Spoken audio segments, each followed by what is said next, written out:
இந்த வீடியோல நம்ம உண்மையான டிசாஸ்டர் நடந்தா எப்படி இருக்குங்கிறத வெறுத்து நம்ம ஸ்கிரீன்ல காட்டின டாப் 5 டிசாஸ்டர் மூவிஸ்க்கான லிஸ்ட் பார்ப்போம். இந்த 5 மூவிஸ்மே தமிழ் டப்ல அவைலபிளா இருக்கு. சோ வீடியோ ரொம்பவே இன்ட்ரெஸ்டிங்கா இருக்கும். ஸ்கிப் பண்ணாம ஃபுல்லா பாருங்க. நீங்க இப்பதான் நம்ம சேனலுக்கு புதுசா வரீங்கன்னா மறக்காம சப்ஸ்கிரைப் பண்ணிட்டு அப்படியே வீடியோ பிடிச்சிருந்தா லைக் பண்ண மறந்துடாதீங்க.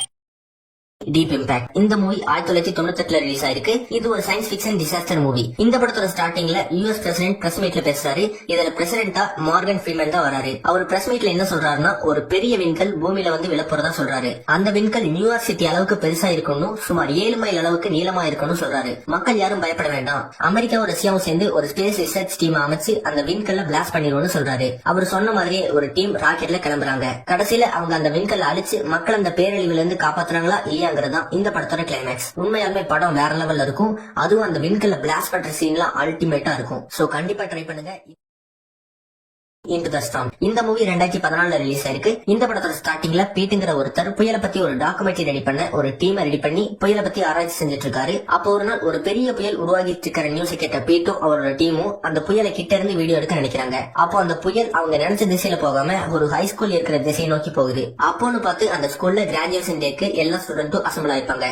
அந்த புயல் ரொம்பவே பெருசாகி வழியில இருக்கிற எல்லாத்தையும் துவம்சம் பண்ணிட்டு அந்த ஸ்கூல் இருக்கிற திசையை நோக்கி போகுது. ஆர்வ கோளாறுல பீட்டோட டீமும் அந்த புயலை சிக்கிக்கிறாங்க. கடைசியில அந்த பெரிய புயல் கிட்ட இருந்து எல்லாரும் எப்படி தப்பிக்கிறாங்கிறதான் இந்த படத்தோட மீதி கதை. உண்மையை சொல்லணும்னா இந்த படம் வேற லெவல்ல இருக்கும். அதுவும் அந்த புயல் ஸ்கூல் அட்டாக் பண்ற சீன்லாம் சூப்பரா இருக்கும். இந்த லிஸ்ட்லயே ஸ்கிரீன் பிளேல வச்சு மிரட்டின மூவினா அது இதுதான்.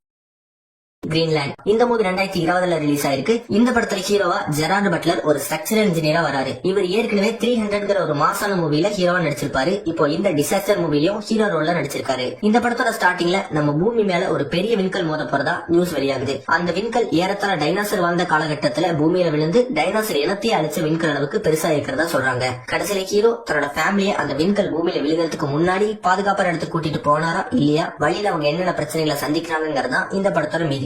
இந்த படத்தை பார்க்கும்போது ஒரு உண்மையான விண்கல் பூமியில மோதினா எப்படி இருக்குங்கிற பயம் நிச்சயமா நம்மளையும் துத்திக்குங்கிறத கேரண்டியா சொல்லுவேன். ஏன்னா அந்த படத்துல நடிச்சவங்களோட ஆக்டிங் ரொம்பவே நேச்சுரலா இருந்தது. நடிக்கிற மாதிரியே இல்ல, உண்மையாலுமே அந்த சிச்சுவேஷன்ல சிக்கனவங்களோட ஃபேஸ் ரியாக்ஷன் எப்படி இருக்குமோ அப்படியே இருந்தது. அதுதான் இந்த படத்தோட ஒரு பெரிய பிளஸ்.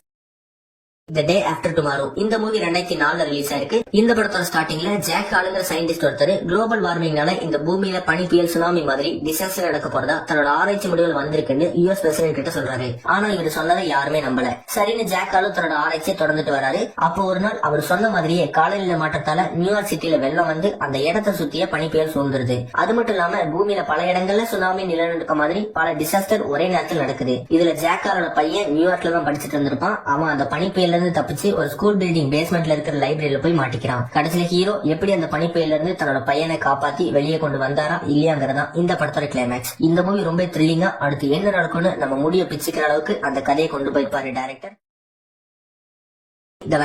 இந்த மூவி 2019 ரிலீஸ் ஆயிருக்கு. இந்த படத்தோட ஸ்டார்டிங்ல ஸ்பேஸ் ரிசர்ச்சர்ஸ் என்ன சொல்றாங்கன்னா, சூரியன் இன்னும் சரியா 300 வருஷத்துல அழிஞ்சுன்னு சொல்றாங்க.